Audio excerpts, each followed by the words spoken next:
બહારનું ખાતા પહેલાં થોડા ઘણા ચેતજો.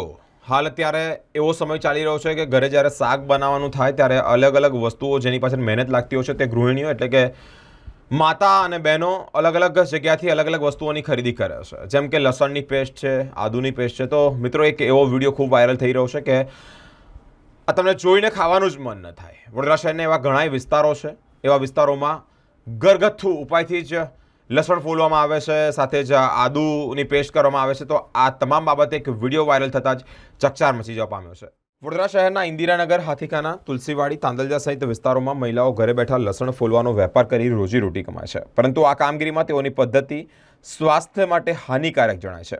મોટી માત્રામાં લસણ વહેલી તકે ફોલવાનું હોવાથી જ પાણીમાં લસણ પલાળ્યા બાદ પગ વડે છૂંદી અને આ જે કળી છે તે છૂટી પાડવામાં આવે છે. અવારનવાર વિડીયો વાયરલ થતાં જ વડોદરા મહાનગરપાલિકા નિંદ્રાધીન તંત્રની આંખો ખુલી રહી નથી. કારણ ચોક્કસ કાર્યવાહી ન થતાં જ આવા લોકોને મોકળું મેદાન મળી ગયું છે.